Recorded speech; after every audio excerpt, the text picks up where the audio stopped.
Saudara, kita melanjutkan pembahasan yang tadi di konten sebelumnya tentang pertarungan abadi antara Allah dan iblis. Permusuhan yang dimulai dari ketidaktaatan atau perlawanan iblis kepada Tuhan penciptanya.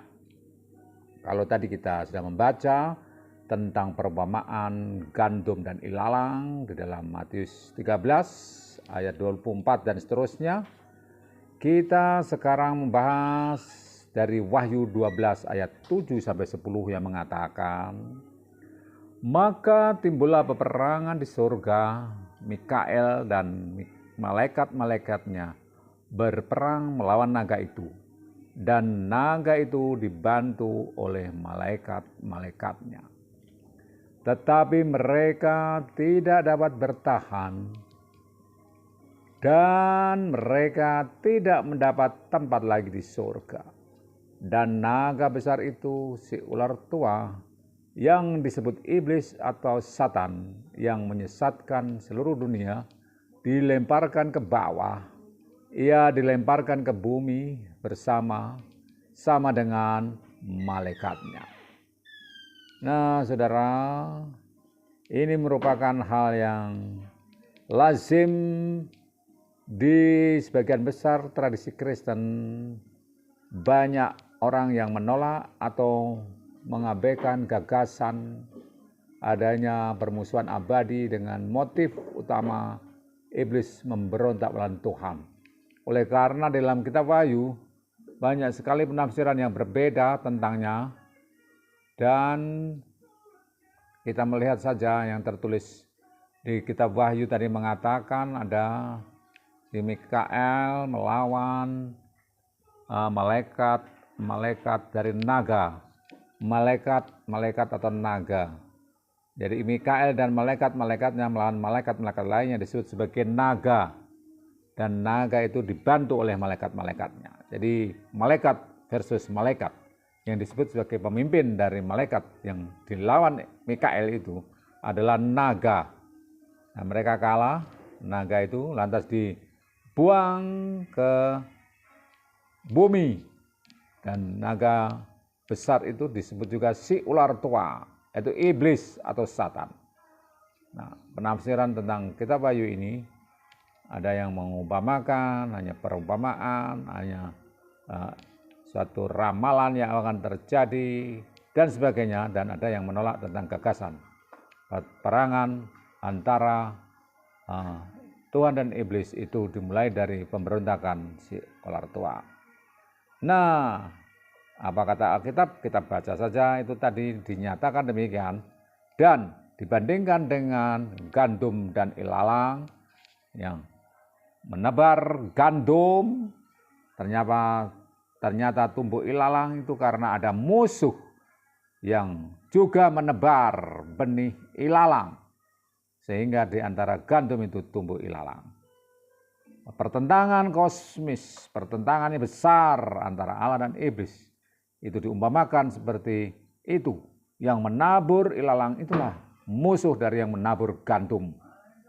Yang baik akan ditumbuh bersama dengan yang jahat atau buruk.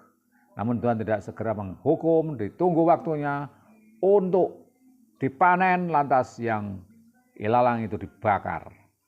Nah, di sini kita dapat mengatakan bahwa ini bukan sesuatu yang bisa abaikan begitu saja, meskipun banyak penafsiran terhadapnya. Karena itu tertulis dalam Alkitabiah. Nah, kita tidak bisa melewatkan itu begitu saja, karena banyak hal yang menjadi intisari dari Alkitabiah, bahwa kita tahu bahwa Yesus adalah Allah yang menjelma menjadi manusia itu karena kasih-Nya kepada manusia, sehingga Allah itu menjelma menjadi manusia dan tinggal di antara kita. Siapa yang percaya kepada Dia tidak binasa, melainkan beroleh hidup yang kekal. Dan rencana keselamatan itu sudah dimulai semenjak kejadian dan kejatuhan manusia dalam dosa, sehingga Di konten sebelumnya kita sudah membaca tentang Kejadian 3 ayat 15 mengatakan, Aku akan mengadakan permusuhan antara engkau dan perempuan itu, dan antara keturunanmu dan keturunannya. Keturunannya akan meremukkan kepalamu dan engkau akan meremukkan tumitnya. Ini saat ular sudah berhasil memperdayai Adam dan Hawa, sehingga dimulai dari Hawa makan buah pengetahuan baik dan jahat, maka disusul oleh Adam yang ikut makan. Itu melanggar larangan Tuhan supaya mereka tidak makan buah pengetahuan baik dan jahat yang ada di tengah-tengah taman itu. Nah, saudara, di sini ada hal yang merupakan referensi tentang iblis dan setan-setan yang menentang Allah. Ada si ular, ada naga, ada malaikat-malaikat naga, ada disebut dalam Alkitab Wahyu itu tadi, ada iblis, ada setan, mereka dibuang ke bumi dan bersama-sama malaikatnya. Nah, dengan demikian kita mengerucut pada sebuah pertanyaan, di manakah bahwa kitab suci mengajarkan ada pertentangan kosmis antara Allah dengan iblis itu. Yang kedua, apakah sifat pertentangan itu?